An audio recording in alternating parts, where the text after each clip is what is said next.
Welcome to the Forge Your Future podcast, brought to you by East Central Educational Service Center, located in Newcastle, Indiana. We proudly provide service support and collaboration to 14 counties and 39 member districts.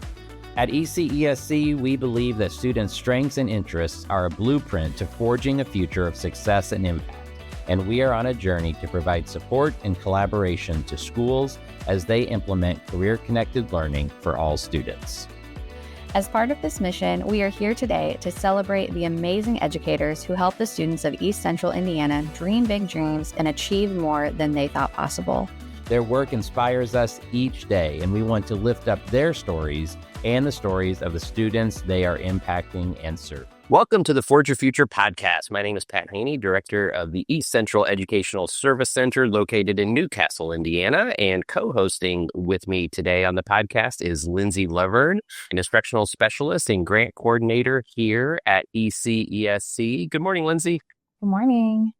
Well, thank you for being here with me today. We have some very special guests, and we don't have a special guest. We have a few special guests. Today, we are joined by 3 educators. We have Meg Bundy, Chris Holdren, and Shelby Dickinson. They are all teaching 5th grade at Selma Elementary, which is part of Liberty Perry Community School Corporation. And Shelby is actually student teaching with Meg and Chris, and we're excited to talk to them today. So good morning. Good morning. Good morning. We're so glad to have you on. So if we could just start with each of you just talking a little bit about who you are as an educator, just a quick introduction, and then we'll move into some questions. I'm Chris Holdren. I teach 5th grade at Selma Elementary. I teach math and science and social studies. And I also am in my 37th year of teaching. Well, I'm Shelby. I'm both of their student teachers. I spend half the day with Mrs. Holdren and then half the day with Mrs. Bundy. So I'm from this community, but I'm first time being like an actual teacher. So Let me make sure. So you graduated. You graduated. Did you go to elementary school at yes. Selma as well? Yeah. I had Mrs. Bundy for 3rd grade and Mrs. Holdren for 5th grade. And I had Mrs. Bundy her 2nd year teaching, and she had my older brother her 1st year teaching. So I've seen her like through the whole entire. So it's amazing seeing her now as my mentor. It's coming completely full circle, and it's really amazing. Wonderful. And then you graduated from Wapahani and went on to Ball State University. So shout out to Ball State University, one of the great higher ed is also in our region here. So wonderful. Thank you, Shelby. Yes. And I'm Meg Bundy. I'm in my 14th year teaching. I spent 9 years in 3rd grade where Shelby was my student. And then I moved to 5th grade during COVID and got reacquainted very quickly with life during that time. I had lots of new going on. And then I came to 5th grade where I just teach reading. So we're departmentalized. And like she said, she splits half the day with us. And the fun fact, even more intense of our relationship, is Shelby also took care of my children at the daycare I take them to. So I had her as a student, and then she took care of my children, and then she's here with me as a mentor. So we're like very connected in a circular situation. Oh my goodness. Love it. And that lets you know that as she starts to kind of take the reins in your classrooms here coming up, that they're in very good hands because you just know that, right? I think this is so cool. I love, Shelby, what you said about how you had Meg early on in her career, and then now you've seen what that looks like 14 years later. And then for you, Chris, really to almost essentially get to pass the torch. Like in your final year, you are able to work with someone who is a fledgling educator just coming up about to start working with students. That's so special. Absolutely. Shelby's been a great gift to us, for sure. She really could have taken over the classroom as a 5th grader. She's just been that way from the beginning. She's amazing. Her emotional intelligence was very obvious even at 9 when I had her. So it's fun to see she has not changed her personality at all. She has an unwavering personality. I love it. Well, we're gonna go deep right off the jump here. So, as you and you know, this is I love this question with all three of you, kind of coming at it at different, different stages of your teaching career. But, at a time when, honestly, teacher pipeline and getting, continuing to recruit and retain high quality teachers in the classroom is a challenge. This is a great chance to talk about your why. So for each of you, what is your why that brought you into teaching, or Shelby, for you, what's bringing you into teaching? And then, for Chris and Meg, that the why that has really sustained you in your career and kept you growing and thriving in your roles. So I've just always loved kids. My why, truthfully, is just to change the world a little bit, one student at a time, and honestly, love. So my goal is just that they walk out the door feeling loved and feeling like somebody really cares about them, because I feel like when that foundation is built, that it opens them up to be taught. So I come from a family of educators. My dad was an educator. My aunt is an educator, was an educator. And I think I just witnessed growing up them pour into people as coaches, as mentors. And it brought really cool connections in my life. I had athletes that my dad taught that were my babysitters, and I love the deep-rooted. I'm a very social person. And so I feel like that kind of just lent itself into me witnessing that so long. In 5th grade, I decided this is what I want to do. I have genuinely never pictured myself as anything other than a teacher. I played school all the time. And so I think that it's always been part of my identity. And kind of to lean into what Chris said, I mean, obviously I love the content part of it. Students having aha moments, diving deep into text with them is fun. But at the end of the day, when I see them later on, it's the inside jokes that I remember. It's the funny comments. It's the support from their parents. It's the relationships I had. It's teaching their siblings that I remember. And so to me, I feel like there's just such purpose. The trajectory of witnessing kids grow, especially in the community that we're in. We're so small that I see them all the time. I see them at practices. I see them later on. And I really, truly enjoy catching up with them, seeing them later, and just watching their successes and seeing kind of how they flourish. And being part of that, I feel like, I don't know what other gift you could give outside of being a parent than witnessing kids do well. So that's a huge part. I love the relationships. I think that's probably why I leaned into it. I had some really good role models to kind of keep going with that. It just seemed seamless. Mine is kind of the same, that I love the relationships that I built, and I've always wanted to be a teacher. Since I was in Mrs. Bundy's room, I think that relationship that I had with her, and then later on with Mrs. Holdren, I want to make students feel how they made me feel. And then I also had a brother who had trouble in school. He kind of just needed some more love poured into him, and he also had Mrs. Bundy and Mrs. Holdren, and I've seen them pour so much love into him. Now he is getting his PhD he wants to be a math professor. So he's going to be a teacher now to adults, and I'm seeing him so much. And it started from this community pouring so much love and care into him. So I just want to be a person like that is there and supports somebody to reach as much as my brother has at this point. Thank you so much for sharing that example, Shelby, because I think that helps bring it to life. What each of you said about the relationships and having that sense of purpose. And that was actually leads right into our next question. Was the next thing that I was going to ask was if you have any specific examples of getting to see some of the fruit of what you pour into students. I mean, you talked about, Chris, you talked about changing the world a little bit, one student at a time. Each of you talked about the importance of those relationships. I know as elementary teachers, you don't always see huge moments, right? You're not always there for the graduation. You can be sometimes, or some of those next step, you don't always know what students go on to do, but sometimes you get to see that.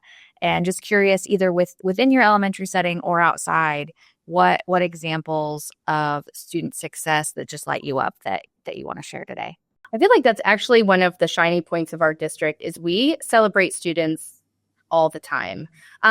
If they are going to state, they're in the elementary doing a parade. We've had robotics teams come through here, cross country, we've had basketball. So we have a chance to see our students actually quite frequently. I attend graduation. I feel like it's very common to be invited to a graduation party. We have a graduation walk where they come through the school and we get to see them. It's actually one of my absolute favorite days is witnessing them so excited for this big step. And then, recognizing that you're still around and still doing what you did when they were in elementary school. So I feel like our district does a really good job of shining light on success points.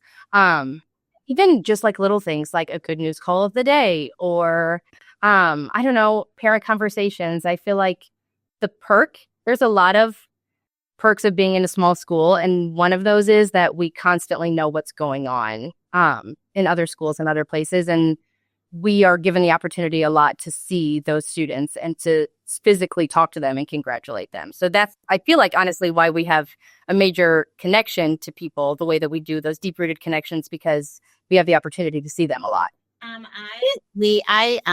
Since my first year of teaching, have had the kids write a letter to themselves as a grader, to themselves as a senior. So it's been a huge blessing to me. I get to get with those seniors right before they graduate, and they open their letters and they read to themselves what they wrote and predictions they've made and hope that they had. And that's been a huge blessing. So that has given me opportunity to stay connected. I have kids ask me, all 7 years, do you still have my letters? I can't wait to open it, blah, blah, blah. And it's been neat. So I've been able to hear several stories at that time about hopes that they have or things, or they faked me for different things. I had a senior come up last year right before graduation, and she said, Mrs. Holdren, I just want to let you know, because we had decided to hold her back. Her grandmother wanted her to be held back a year, and I was hesitant, but she ended up graduating with the technical honors degree. And she said, I thank you for believing in me and encouraging me all these years. And she said, she gave me way more credit than she should have for words as it was hers.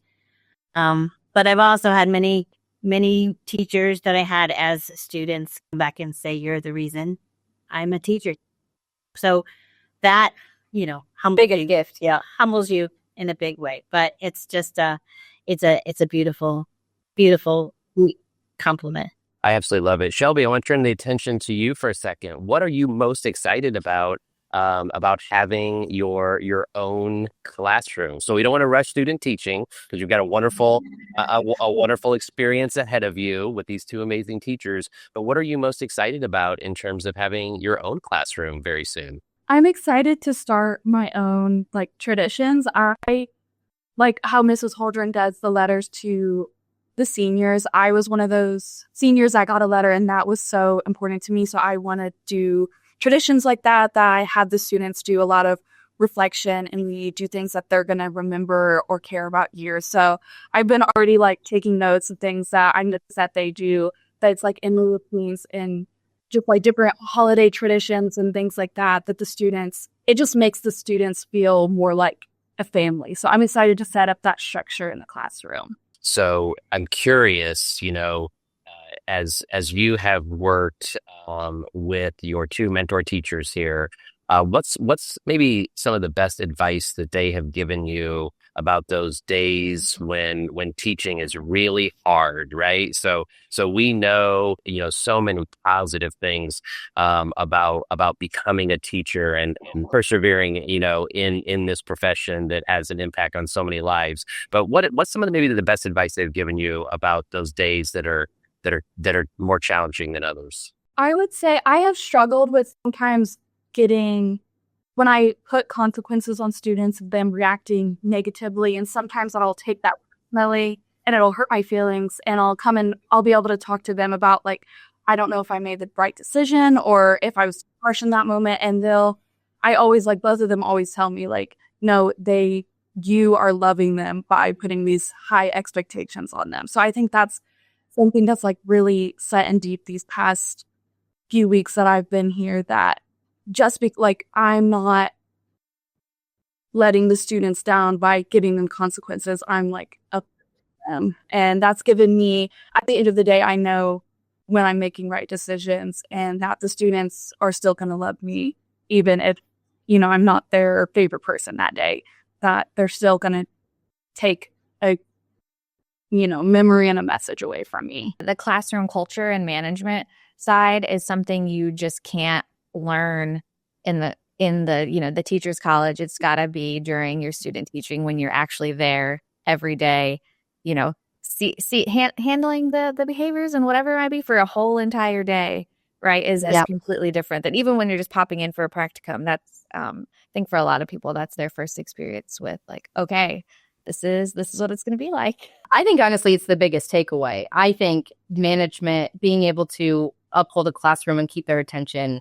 is the solid reason for student teaching. Content, yes, you learn, your crafts and how to do things. But to me, being able to uphold a room is huge.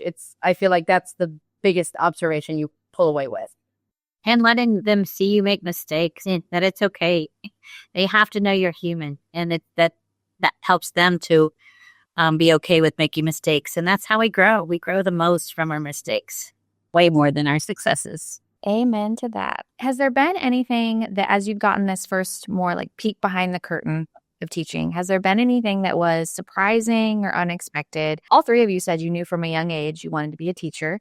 But when you actually get in that situation where you are the guide, the facilitator, and you have 20 some pairs of eyes looking at you for the first time, that's a new experience and not always what you picture when you're playing school as a child, right? So for you, Shelby, what's been the most surprising about this experience for you? I would say how little time we get in a day to like actually teach the students. I imagine that I would be just in front of the room teaching so much, but we have so many moments of like transitions and so many things that we have to get done in a day that isn't always me teaching, but still can be learning moments. So I've been surprised about how much I've had to manage other than, just giving lessons.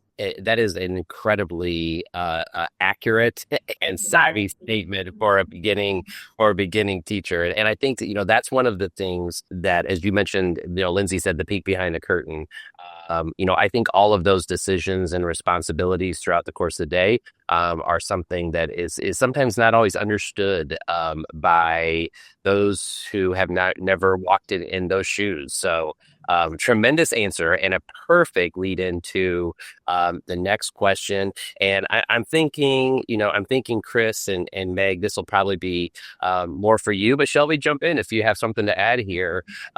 Is there's a lot of chatter, statewide, nationally. What is something that you wish everyone knew about teachers and especially the teachers who walk the halls at Selma Elementary every week? Well, I'll just tell you, Selma Elementary is a special place. It just always has been, filled with people that want to be here, that have chosen to be here, and are excited about being here. That we get excited. We get tired, of course, and all of the things that's human. But when the kids walk in the door, it's just like, I don't know, like you're going on stage, you get excited about the audience, or you get excited about, every day is new. That's what I love about teaching. And at Selma, we are very well celebrated, as well as our kids. We have administrators that love on us and just show up with a popcorn and a soda and say, I just appreciate you. All of the little things, which encourages us to just, be positive. But it is a sweet place filled with love, filled with people that want to be here and give their absolute best. I think, honestly, I'm going to get real for a second because that's kind of my personality. But the thing that I did not expect, or what I wish people saw about teachers, is I think people just, sometimes it's almost like they don't, like, it's like we go to, they don't even recognize that we're sometimes people too. You know, and it's like there's an expectation of us to act a certain way, but I don't know. So I feel like sometimes it's like I see things on the internet or I see certain things, and the expectation of us to just rock everything and have everything perfectly stated and ahead of time, like that is not real. I can't tell you how many times I've said something in the classroom and I've been like, whoops, like that was, whoa, you know what I mean? And so I feel like we get raked across the coal almost to be perfect. And I think that there's this real side of us that a lot of people don't necessarily see. And so I appreciate being viewed as somebody who can make quick decisions and be perfect. But I also think that sometimes we almost like, we're real people too. You know, I'm a mom and I'm exhausted and I go home and I'm tired and I got to cook dinner still. And so when I get messages later on, it's like, oh, you know, I don't know. So I think sometimes they just forget that. I'm a teacher and I love it. Absolutely love it. But I'm also a real person too with feelings, and being talked about sometimes is a challenge. So that would be my biggest thing that I feel love like. it. Yeah. Well, I think that really speaks to what you all said at the beginning about having relationships with students. The reality is parents don't want you to be a perfect robot teacher, because then you wouldn't have your human side that creates that bond and those relationships and those moments that kids are going to remember. I think, Chris, you touched on this earlier. If you learning from your mistakes, if you never made a mistake as a teacher in front of your students, they would never get the opportunity to see how you react to that and how you can stay regulated in that moment, and what the other side of that looks like and how you might repair, and all of those pieces that like create those human relationships. So I think that's a really good point that, the high, I think it's somewhat valid that the community has high expectations for teachers, but again, the reality is you don't want them to be perfect. You don't want them to be robots. Then they're not humans. So and 3G is new. That's what's so. We unfortunately had a staff member pass away this over fall break, and it has rocked all of us. And been sad and horribly just to think about, because it was so unexpected and she was quite young, and the kids. So your first thought is not, I'm going to come in here and teach this standard. The first thought is, I've got to love it with kids through this, and we've got to do this together. And so every day has to change to fit what the needs are, for sure. All right, Lindsay, I think we better go to our last question. Yeah, we do. We're getting close on our time here. And we have 3 people to answer, but this is my favorite question. It's the one that we always end with. And you can take it personal, professional, however you want to answer it, but tell us something that you're recommending right now. What is it that you want to share with your friends? It could be anything in pop culture. It could be like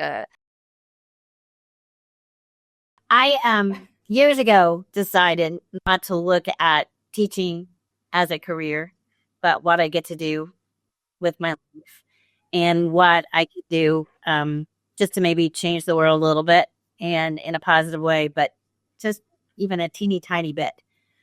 Truthfully, my go-to is praying for those we forget to pray for, and slip it up, and those that make us upset or angry, or just finding time to think about, and it steals away anything negative. And so for me, I'm always going to recommend prayer and just looking at those that sometimes steal our joy, and trying to change that, even if it's just in my own heart. So it changes my day for sure. As a new teacher, Meg has introduced me to magic school. And in my college years, it was always like, cannot use AI on a chat GPT. It was, plagiarism. And of course, I had to develop those skills on my own. But now I'm just a beginner of trying to make lessons through using AI. And it makes me sometimes feel like I'm not doing my job fully, but it also is helping me create those like work-life balance and setting boundaries of like, this isn't me taking a shortcut. This is me, me being a better person at home is going to help me be a better person while at school. So using those tools, I think, is going to be super helpful and beneficial to me over time. So it has tons of things that helps, just like recommendations for lesson plans and help tools and things like that I would recommend to anyone, that take the shortcut when you can, because it gives you more time to do the things that are important. Okay, I'm going to lean into the like mentor side of things. And I think a tool that is huge, is specifically in teaching, because, you know, that's where my mind's at, is just like be incredibly yourself. I think with social media and life nowadays, there's the comparison, and your best, like the best piece of advice I could give someone and a tool to use is your personality. Lean into what's natural to you, and your classroom will be the most fun environment because you won't be mimicking, you won't be recruiting, just be as I just think that there's a benefit of everybody experiencing a teacher who's confident in themselves and confident in their personality, and that's going to shine in the classroom. So I think the tool that I would say is be yourself, and then lean into that, and you're going to absolutely captivate a student, and that will be the biggest thing. And hopefully maybe later on in life, you'll be able to mentor them and see that come through. And I don't know, I think that would be something that's really fun, because everybody remembers the teacher first one specific reason, and most times it's probably because they were being their true selves. Yeah.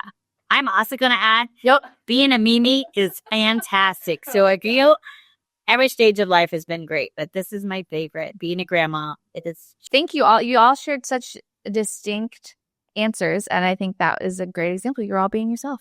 Incredibly yourself, and all three of you were incredible. So thank you for joining us today. Thank you for what you do for students each and every day. And Chris, a special celebration for what you have been doing for 37 years. And I know it's only October, so a lot of great impact yet to come. But it's been a joy to have all three of you on the podcast today.